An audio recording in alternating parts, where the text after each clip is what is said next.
నిన్ను ముట్టినవాడు నా కంటి పాపను, నా కంటి గుడ్డును ముడుతున్నాడు అనే మాట ఎంత వాస్తవం. అయితే సౌలును దర్శించిన తర్వాత సౌలు పశ్చాత్తాపతుడయ్యాడు. పశ్చాత్తాపం అంటే ఏంటో తెలుసా? కూర్చొని ఏడవటం కాదు, మారటం. పశ్చాత్తాపం అంటే నిర్వచనం ఏంటి అంటే, పశ్చాత్తాపం అంటే కూర్చొని ఏడవటమో బాధపడటమో కాదు. చేసిన పాపముల నుండి మార్పు చెందటం, మారటం, తిరిగి దేవుని వైపు మళ్ళుకోవటమే నిజమైన పశ్చాత్తాపం. ఒక తప్పు చేసి ఆ తప్పుని గురించి ఏడ్చి మళ్ళా అదే తప్పు చేస్తూ ఉంటే అది ఎలా పశ్చాత్తాపం అవుతుంది? అది నిజమైన పశ్చాత్తాపం ఎలా అవుతుంది? ఒక పొరపాటు చేస్తున్నాం, దాని గురించి బాధపడుతున్నాం, మళ్ళా అదే చేస్తున్నప్పుడు అది నిజమైన పశ్చాత్తాపం కాదు.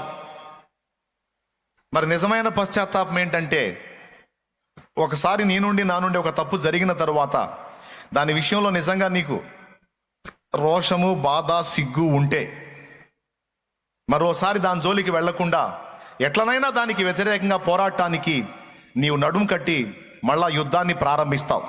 దాని నుండి తప్పించుకోవటానికి నీ వంతు నువ్వు ప్రయత్నం చేస్తావు. అలా ప్రయత్నం చేసి దాన్ని నువ్వు అధిగమించి నడుస్తూ ఉంటే అది నీ నిజమైన పశ్చాత్తాపానికి సూచన. అలా కాకుండా పొరపాటు చేస్తూ మళ్ళీ నేను పశ్చాత్తాపడుతున్నాను, మళ్ళా పాపం చేస్తున్నాను, పశ్చాత్తాపడుతున్నాను అంటే చివరికి పాపం అలవాటుగా మారిపోతుంది. చివరికి వేషధారణ జీవితం అలవాటైపోతుంది. ఎంతమందికి అర్థమైంది? ఏ జీవితం అలవాటు అవుతుంది? వేషధారణ జీవితం అలవాటు అవుతుంది. కాబట్టి దయచేసి అలాంటి పరిస్థితుల్లో ఎవరైనా ఉంటే నిజంగా మారు మనసు పొందడం, నిజంగా మారు మనసుకు తగిన క్రియలు చేయటం అనేది ఇక్కడ మనం లేఖనంలో చూసాం. పౌలు ఏమని బోధించానన్నాడు? మారు మనసుకు తగిన క్రియలు చేయండి అని. బాప్తిస్మం ఇచ్చు యోహాను ఏమని ప్రవచించాడు? మారు మనసుకు తగిన ఫలము ఫలించండి. నేను మారు మనసు పొందాను అని చెప్పుకుంటూ పాత మనసుకు సంబంధించిన జీవితం జీవించవాకండి. ఆ పాత మనసుని మీలో నుండి పెరగివేసి నూతన మనస్సు, నూతన జన్మ అనుభవానికి తగిన జీవితాన్ని, తగిన క్రియలను, తగిన ఫలాన్ని కలిగి ఉండటానికి మిమ్మల్ని మీరు జాగ్రత్త చేసుకోండి. నన్ను నేను జాగ్రత్త చేసుకోవాలి, మనల్ని మనం జాగ్రత్త చేసుకోవాలి. మోసపోకుడి, దేవుడు వెక్కిరింపబడడు. మోసపోకుడి, దేవుడైతే వెక్కిరింపబడడు. మనుషుడా, నువ్వు ఏం విత్తుతావో ఆ పంటనే కోస్తావని దేవుని వాక్యం ఘంటాపదంగా సాక్ష్యం ఇచ్చింది. నువ్వు అనుకుంటున్నావేమో దేవుణ్ణి మోసం చేస్తున్నాను, మనుషుల్ని మోసం చేస్తున్నానని. కాదు, నిన్ను నువ్వే మోసం చేసుకుంటున్నావు. నువ్వు ఏం విత్తుతావో ఖచ్చితంగా ఒకనాడు ఆ పంట కోస్తావు. కాబట్టి నువ్వు విత్తుతున్నవేవో జాగ్రత్తగా చూచి విత్తుకో. అప్పుడు నీవు ఆశీర్వాదమును పంట కోస్తావు. నువ్వు పిచ్చి పిచ్చిగా విత్తావనుకో, భవిష్యత్తు శాపం అనే పంట కోస్తావు. ఇప్పుడు కొన్ని విత్తనాలు విత్తుతున్నప్పుడు భలే హాయిగా, సూపర్గా, ఎంజాయ్గా, మజాగా ఓ రేంజ్లో ఉంటుంది.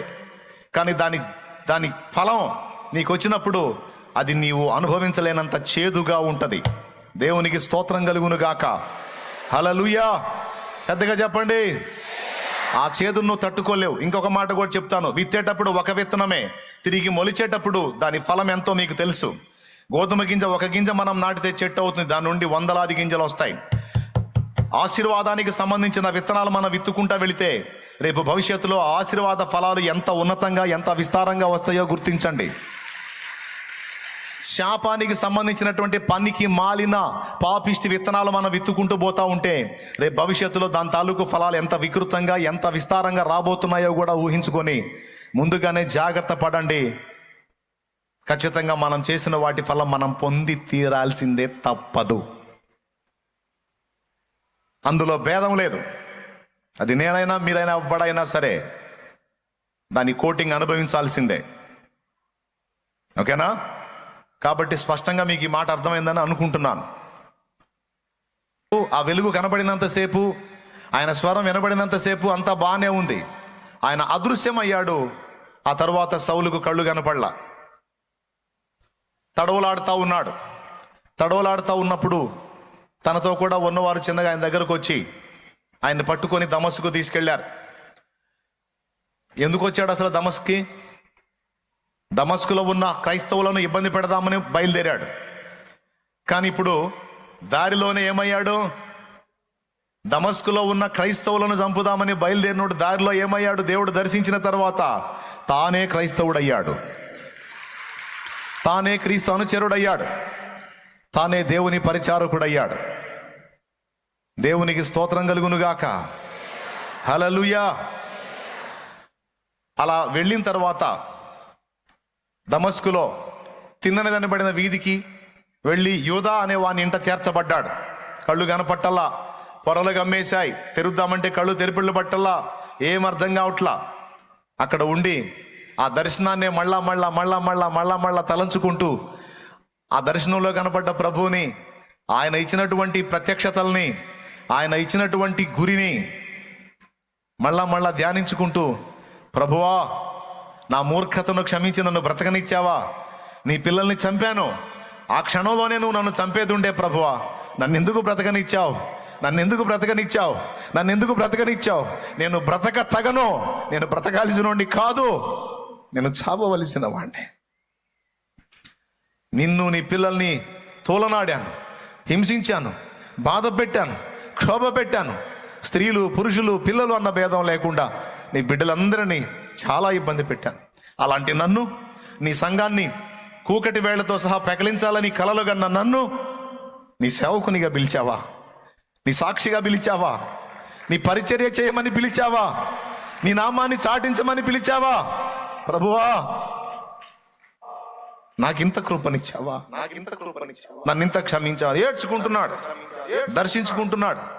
మరి ఎలా నేను ఈ గుడ్డివాడినై ఉండి, ఈ బలహీనుడినై ఉండి, ఈ అంధుడినై ఉండి నేను ఎలా చేయగలను ప్రభువా అని దేవుని వైపు చూసినప్పుడు దేవుడు అదే దమస్కులో భక్తిపరుడైన అననీయ అనేటువంటి భక్తునితో మాట్లాడాడు. అననీయకు దర్శనమందు ప్రభువే కనపడ్డాడు. సౌలు పక్షంగా సాక్షాత్తు యేసయ్యే అననీయను దర్శించాడు. అననీయను పిలిచాడు.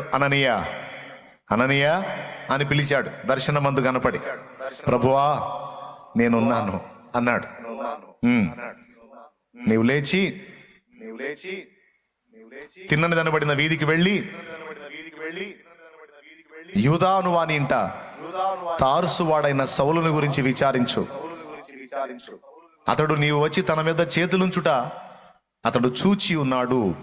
అంటే నేను అతనికి దర్శనం ఇచ్చాను, నేను అతనికి చూపించాను, నువ్వు వచ్చి అతని మీద చేతులు పెట్టడం. అతనితో మాట్లాడాను, అతనికి చూపించాను, ఇప్పుడు నీతో మాట్లాడుతున్నాను, వెళ్ళు అన్నాడు. అప్పుడు అననీయ అన్నాడు, ఈ మనుష్యుడు నీ సంఘమును పాడు చేసి నీ పరిశుద్ధులను చాలా హింస పెట్టినవాడు, అలాంటి వాని దగ్గరికి వెళ్ళి బాగు చేయమంటున్నావా ప్రభు అన్నాడు. అననీయ నీకు తెలీదు, అతడు ఒకప్పుడు అలాంటి వాడే కాదని నేను అనట్లేదు, కానీ ఇప్పుడు అతడు మార్పు చెంది ఉన్నాడు. హల్లెలూయా. ఇప్పుడు అతడు మార్పు చెంది ఉన్నాడు.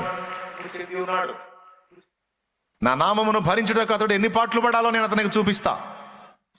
రాజుల ఎదుట, ప్రజల ఎదుట, అధికారుల ఎదుట, ఇశ్రాయేలు సర్వ సమాజం ఎదుట, చక్రవర్తుల ఎదుట, ప్రజలందరి ఎదుట, అన్యజనుల ఎదుట నా నామమును అంగీకరించి ప్రకటించుటకు అతడు నేను ఏర్పరచుకున్న సాధనమై ఉన్నాడు. లే అననీయ, లేచి వెళ్ళు. వెళ్ళి అతడు స్వస్థత పొందినట్లు అతని మీద చేతులుంచమని ప్రభువే అననీయతో మాట్లాడాడు. ఇంకొకళ్ళు ఎవరన్నా మాట్లాడితే పాపం అననీయ పోయేవాడు కాదేమో. తెలిసి ఎవరు పోతారండి చావుకెదురు? కానీ మాట్లాడిన వాడు సాక్షాత్తు ప్రభువే గనుక ఆ మాటను బట్టి అననీయ వెళ్ళిపోయాడు. అననీయ లోపలికి అడుగు పెట్టాడు. వెంటనే సౌలు మాట్లాడాడు, నా ప్రభు పంపినటువంటి అననీయ అనే దైవజనుడవు కదూ, భక్తిపరుడవు కదూ, నువ్వు వస్తావని నాకు యేసయ్య చెప్పాడు. ఈ మాట వినగానే అననీయ ప్రాణం తెప్పరిల్లింది. నా దేవా, నువ్వు ఎంత ఆశ్చర్యకరుడు అయ్యా! అప్పటిదాకా నీకు వ్యతిరేకంగా ఉన్న వాళ్ళని క్షణాలలో మారుస్తావే, హృదయాలను కదిలించే దేవుడవే, జీవితాలను ప్రభావితం చేసే దేవుడవే. శత్రువైన వాడు నా యేసయ్య అంటున్నాడా? శత్రువైన వాడు నా ప్రభువు అంటున్నాడా? నా దేవా, సౌలా, సహోదరా, నువ్వు చూచిన నా ప్రభు నాతో మాట్లాడాడయ్యా అని ఆయన మీద చేతులు ఉంచాడు. అతడు చేతులు ఉంచినప్పుడు సౌలు కనుల నుండి పొరల వంటివి రాలినాయి. ఆ తరువాత అతనికి తేటగా కనపడింది. మనకు కూడా కొన్ని రకాల పొరలు గమ్ముంటాయి, మనకు తెలీదు. పాప పొరలు గమ్ముంటాయి కొంతమందికి, గర్వ పొరలు గమ్ముంటాయి కొంతమందికి, కామపు పొరలు గమ్ముంటాయి కొంతమంది కళ్ళకి, కొంతమందికి ధనాపేక్ష గమ్ముంటుంది కొంతమంది కళ్ళకి, కొంతమందికి ఐహిక విచారాలు అనే పొరలు గమ్మేసి ఉంటాయి.